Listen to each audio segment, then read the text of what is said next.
Hello and welcome back to Easy as IEP. This is session 5 where we'll be talking all about annual goals. My name is Catalina Uribe and I'm a clinical support administrator for the Center for Autism. So first, what is an IEP goal? An IEP goal should describe the intended outcome of instruction. Measurable IEP goals cannot be broad statements about what a child will accomplish in a year, but instead, they should use baseline data from the present levels of academic achievement and functional performance in order to do this. It's based on skill deficits. So the PLP, the present level of performance, in addition to the child's strengths, should address the areas that the child is having difficulty with specifically, and how that impacts them in the classroom or the school environment. If you remember from the last session, the IEP acts like a funnel. So the present level of performance for each domain is prioritized into the impact statement, which is simplified into the priority educational need statement. And finally, it becomes an action step, also known as a goal. Usually, each area of great concern should be followed by a goal or an accommodation that addresses how the child will overcome that concern. When looking through the IEP drafts, make sure that the goals match up with your child's difficulties as presented. There should be a clear relationship between identified needs, annual goals, and services. And the point of an IEP is to enable the child to learn the basic skills that are necessary to be independent and self-sufficient. So a little bit more about the goals in general. IDEA does not specify how to write goals, what subjects to cover, how many goals to include, or how to implement or measure them. This flexibility allows for you and the rest of the IEP team to develop goals that will be useful in conjunction with programs and services that you want for your child. The law does not limit the number of goals in the IEP because each IEP should be individualized, and it should address all of the academic, functional, and developmental needs that result from your child's specific disability. An IEP is unlikely to be appropriate if it sets an arbitrary limit on the number of goals that should be included. So it is good, however, to prioritize goals and decide which should be tackled first. The school is not responsible for ensuring that a child reaches all the goals in an IEP. The IEP is not a contract that guarantees outcomes, but rather it's a document that describes the child's needs and the individualized instruction that provide educational benefit that the school agrees to provide. Goals are a way to measure your child's progress on that individualized instruction. However, goals are not the totality of your child's instructional plan either. They're important aims to be accomplished during the school year. But it doesn't mean that if it's not written in the IEP that that's the only thing that the children are learning. Of course, there are other things that go on in the curriculum aside from those individual goals. Depending on the child's individual needs, there can also be functional goals and social goals. Functional goals include daily living activities such as social skills, mobility skills, employment skills, and skills that increase your child's independence. In fact, it's possible to have all social or all functional and no academic goals if there are no academic concerns. Goals can also address areas such as cognitive skills, emotional and psychological issues, physical and recreational skills, and vocational skills for older children. Finally, a well-written goal should answer the 5 W's and H questions. Who? So who is achieving this?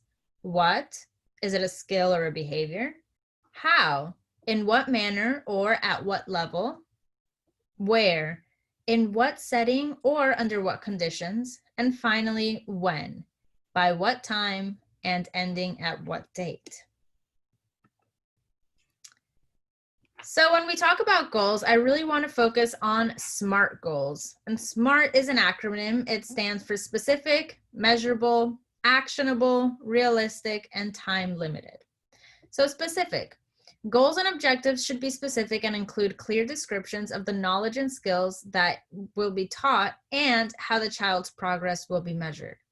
So instead of simply saying, Dylan will increase study skills for academic success, a SMART goal, a specific goal, will say, Dylan will demonstrate the following skills: skimming written materials and used reference materials in science class. Measurable.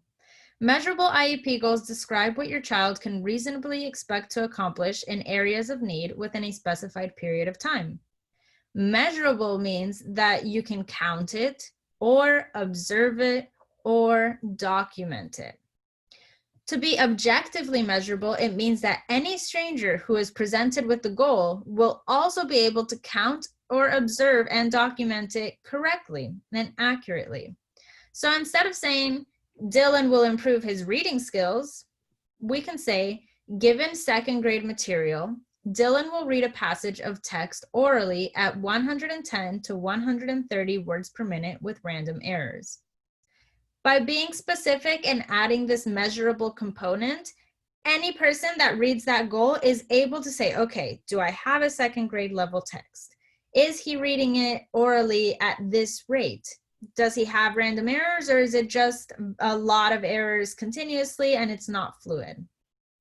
Measurable goals allow parents and teachers to observe whether a child is making progress, regressing, or staying the same. When the team develops clear, measurable IEP goals, parents and school staff know when the IEP needs to be modified and adjustments to the instruction need to be made. Next, we have action words. So there should be 3 components stated measurably: the direction of the behavior, the area of need, and the level of attainment. So the direction of behavior, do you want the behavior to increase, to decrease, to maintain? In terms of area of need, is this in reading, writing? Is it during transitions? Is it his communication? And finally, level of attainment. Is this to attain a skill at grade level? Is it without assistance, so a level of prompting or independence? So instead of saying simply, Dylan will decrease his anger and violation of school rules, we can say, provided with anger management training and adult support, Dylan will be able to remove himself from environments that cause him to lose control of his behavior so that he has no disciplinary notices. So there we see that the direction of the behavior is to decrease. The area of need is in his emotional regulation, and the level of attainment is for there to be no disciplinary notices. And that's a tangible result that we can measure. Realistic and relevant. Goals should address your child's unique needs that result from their disability. Goals should not be based solely on district curricula, state tests, or external standards. These goals, though, should be both challenging and reasonably achievable. So they must be realistic. The child should be able to reach them with support within the year or within the time frame proposed, and it should be relevant. So it should have to do with their disability and individualized to them.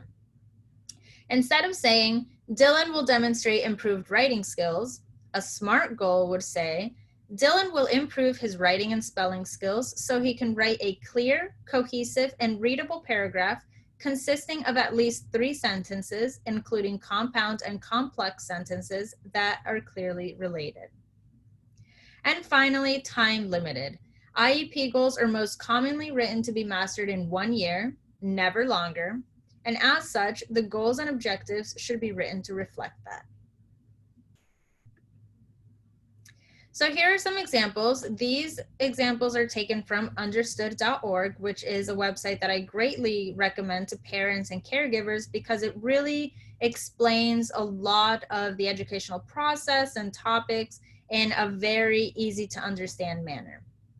So here we have the acronyms, what the acronym means exactly again, an example of a non-SMART IEP goal, and then an example of a SMART IEP goal.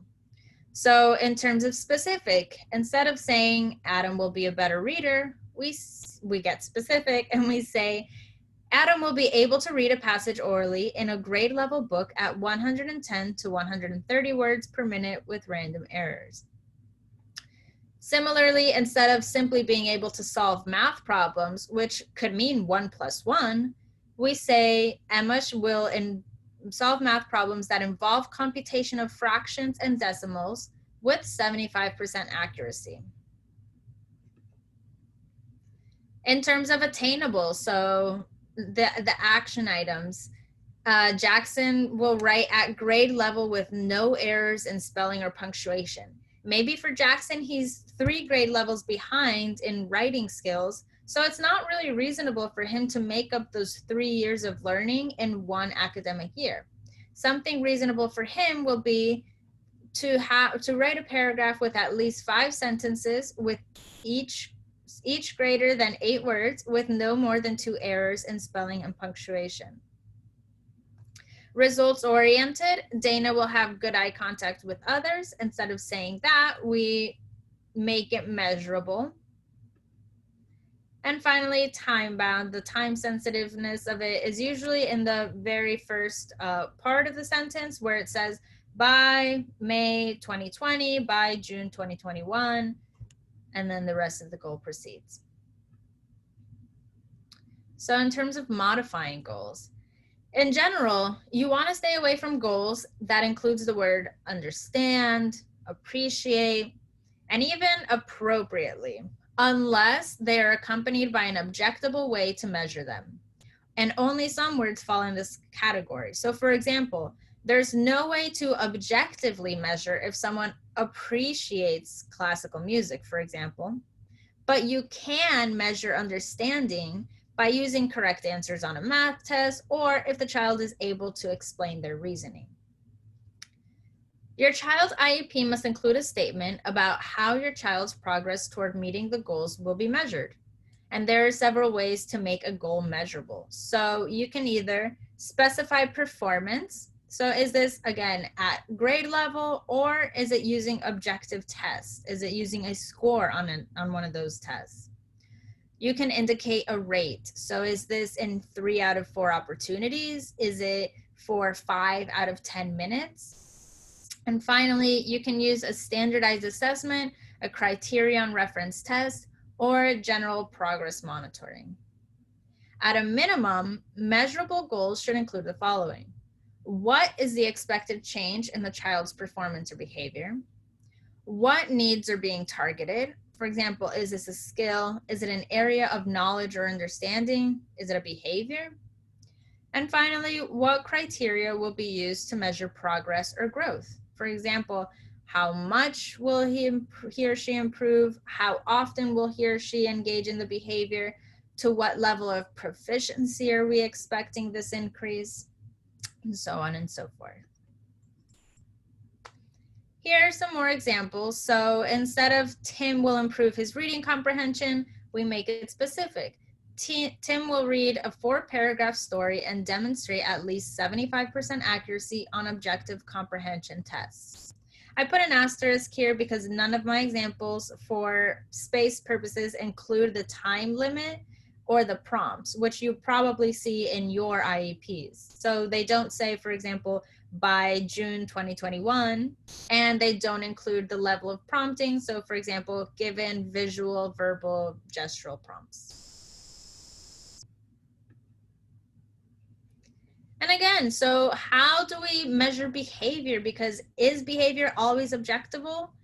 You can make it that way.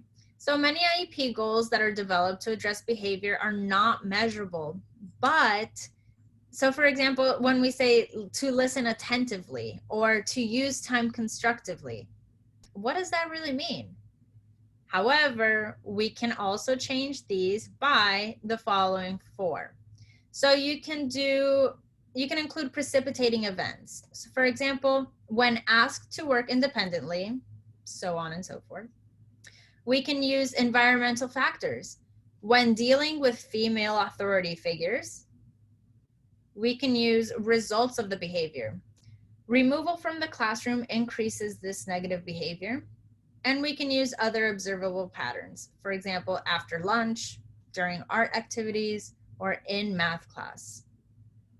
All of this allows every person who reads that goal objectable understanding of how exactly to take data and how to see if the child is progressing in the direction that is warranted. And finally, I just, as always, would like to point you towards the Padlet, where I post all of the PDF versions of the presentations as well as resources that I collect along the way. The website is padlet.com/UM-NSU card/IEP. I hope you enjoyed this session, and I hope to see you in the next one, number 6.